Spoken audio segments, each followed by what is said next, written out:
is the behind the scenes of I Can't Believe It's Cake. First, I acted out me pretending to get a cake, and then smashing my head on the table.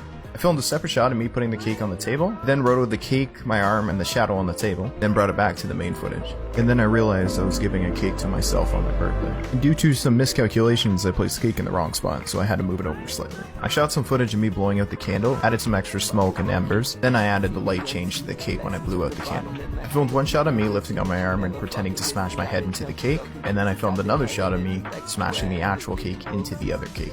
I cut out the clip of me smashing the cake, and then rotoscoped myself to pretend like I'm patting myself on the back. I then moved the position of the two arms to make the cut as seamless as possible.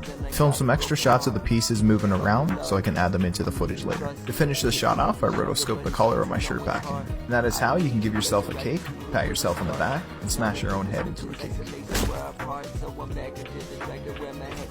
Here's how I stepped on a rake and split it in half.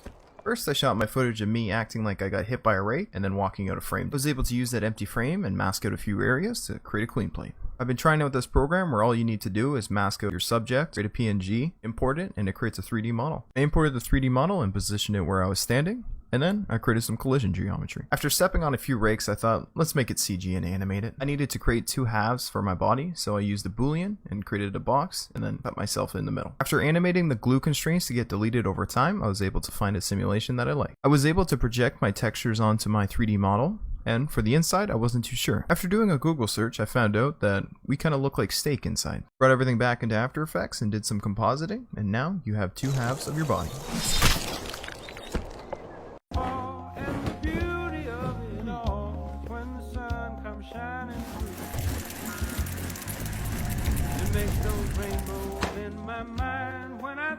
I threw my favorite sweater on, and then pretended like I was pulling a string. In Houdini, I created a line and then used some Vex coding to make it into a spiral, which I was able to control some extra parameters. I then used the soft selection tool to move it to the shape of my body. I animated the string constraints to die over time, and with the Vellum Solver, I was able to create a realistic string simulation. Using a projection map from the footage, I was able to create an accurate material. In After Effects, I created a rough map where I wanted both the clean plate and the string to be visible. From there, you just have to create about 20 different clean plates, do about 10 different masks, have 3 mental breakdowns, but after you're done, you can just relax and unwind.